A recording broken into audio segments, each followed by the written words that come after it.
안녕하세요. 브라운 다이어리입니다. 우리에게 외로움이란 익숙한 단어입니다. 대부분 분들은 자신이 혼자가 아니라고 생각하지만 하루를 돌아보면 혼자 있는 시간이 많은 것을 느끼실 거예요. 혼자 있어도 외롭지 않은 분들도 많습니다. 사실 외로움은 느끼는 사람만이 그 공포를 알 수가 있어요. 성격과 기질에 따라 외로움의 크기가 다를 테지만 그 상황을 회피하지 말고 극복하는 방법에 대해 알아보기로 해요.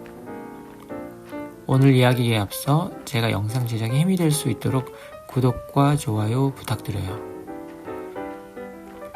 외로움은 실제로 심신에 악영향을 줍니다.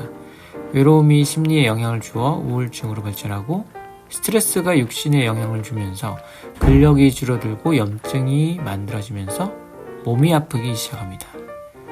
외로움은 의식에서 발현되는 것이라서 나는 외롭지 않아? 라고 생각을 고쳐 먹으면 좋겠지만 쉽지 않습니다.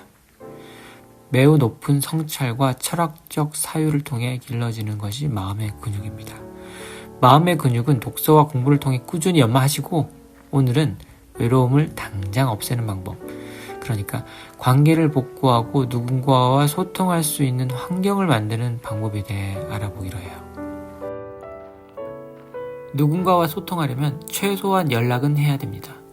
아무것도 하지 않으면 아무런 변화도 일어나지 않아요. 연락은 매우 귀찮고 연락했다가 다른 이슈가 생길 수도 있어요. 하지 않아서 생기는 후회보다는 해서 생기는 후회가 훨씬 더 큰 것이 사실입니다. 하지만 우리는 구덕이 무서워 장 못 담글까라는 속담처럼 이런 우를 범해서는 안 됩니다. 누군가와 전화나 문자로 연락을 시작하세요. 한동안 연락을 하지 않다가 갑자기 연락해서 상대가 당황할 수도 있어요. 뜬금없다고 생각할 수도 있고 무슨 꿍꿍이가 있냐 라고 이상하게 생각할 수도 있어요. 그래도 그냥 잘 지내고 있어? 그냥 생각나서 연락했어 라고 시작해보세요. 정말로 생각나서 연락한 것이고 그게 문제되진 않아요. 솔직한 것이죠. 요즘 사는 얘기 조금 하고 옛날 좋았던 추억 얘기도 해보세요. 그러면 공통 관심사를 더 쉽게 찾을 수 있어요. 이렇게 저렇게 연락을 주기적으로 해보세요. 하루가 풍성해지고 외로움을 조금이나마 잊을 수 있을 거예요. 전화보다는 얼굴을 보고 대화한다면 더 좋겠죠. 심각한 얘기나 어려운 부탁을 할 때 우리는 전화보다는 직접 만나서 얘기하곤 합니다. 몸짓이나 표정과 눈빛을 통해 마음을 더 잘 전달할 수 있어요. 하지만 오랜만에 전화해서 갑자기 만나자고 하면 상대가 부담될 수 있어요. 첫 통화에서 다음엔 만나서 얘기하자고만 하고 두세 번 연락을 하면서 서로의 취향을 통해 만남으로 이어질 수 있는 방법을 모색하세요. 아니면 어떤 일이나 프로젝트, 자격증 시험 같은 시간과 장소가 정해지는 것들을 통해서 동선과 시간을 맞춰서 잠깐이라도 얼굴을 본 방법을 찾아보세요. 날씨가 좋은 날 등산을 같이 하는 방법도 있습니다. 책을 좋아하는 친구라면 도서관도 좋고요. 상대가 좋아하는 것을 나도 한번 시도해보면 어떨까요? 가령 상대가 나 요즘 테니스 치러 다녀 라고 하면 와 그거 재밌겠다 나도 할 수 있을까? 라고 물꼬를 트는 겁니다. 주의할 점은 절대 시크하거나 진지해지면 안 된다는 거예요. 초반의 관계는 연결고리가 약해서 끊어지기가 쉽습니다. 수다를 떨고 스트레스를 푸는 분위기로 가야 초반의 관계를 유지할 수 있어요. 진지한 얘기는 시간이 좀 지난 후 정말로 친해져서 어떤 얘기를 해도 되는 시기가 되어야 합니다. 그리고 그런 얘기를 공감하고 들어주는 성격의 상대여야지 가능한 거죠. 연락할 상대가 거의 없거나 모두 있고 새로운 관계를 찾는다면 사람들이 모여있는 곳으로 가세요. 학교나 학원을 다니고 있다면 이미 조건이 갖춰진 겁니다. 동호회는 학교나 학원과 달리 경쟁에서 벗어나 즐거움과 행복을 찾을 수 있는 좋은 모임입니다.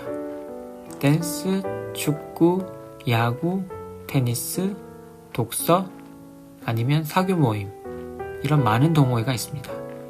가장 좋은 경우는 지인을 통해서 가입하는 것인데요. 이것이 어렵다면 온라인에 좀 더 큰 동호회에 가입해보세요. 큰 동호회는 어느 정도 시스템이 갖춰져 있어서 초보자 그룹을 별도로 운영하기도 합니다. 이런 소그룹에서 통성명을 하면서 관계를 시작하면 됩니다. 제일 어려운 일은 가입 버튼을 누르고 모임에 참석하는 것이에요. 처음 참석하면 아는 사람이 없기 때문에 서먹서먹할 수 있어요. 이때 대답을 잘할 것 같이 보이는 그런 인상을 가지신 분, 아니면 나이가 좀 있는 분에게 말을 걸어보세요. 이때 용기가 필요합니다. 관계를 유지하는 가장 좋은 방법은 베푸는 것입니다. 누군가에게 떡을 나눠주거나 칭찬을 하는 것도 베푸는 것입니다.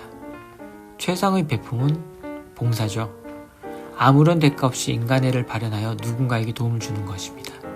봉사하는 것도 쉬운 일이 아닙니다. 어떤 봉사를 할지 고민이 생기고 어떤 단체에 문을 두드려야 할지도 모릅니다.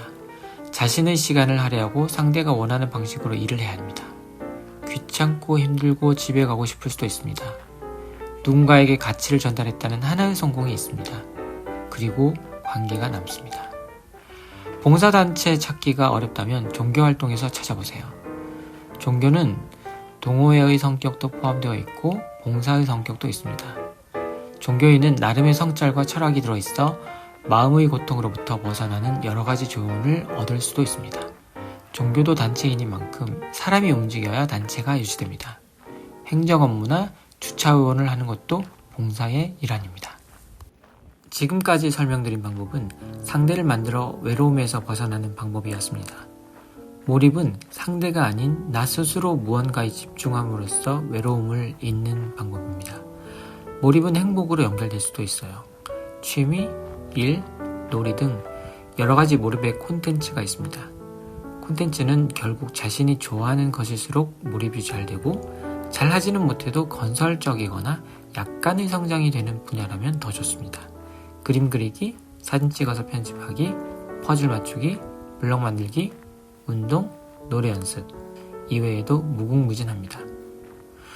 오늘은 외로움을 극복하는 5가지 방법에 대해 알아보았습니다. 외로움으로 고통을 겪는 분들에게 도움이 되었으면 좋겠습니다. 여러분의 마음의 평화를 기원하는 브라운 다이어리였습니다. 다음 영상에서 또 만나요.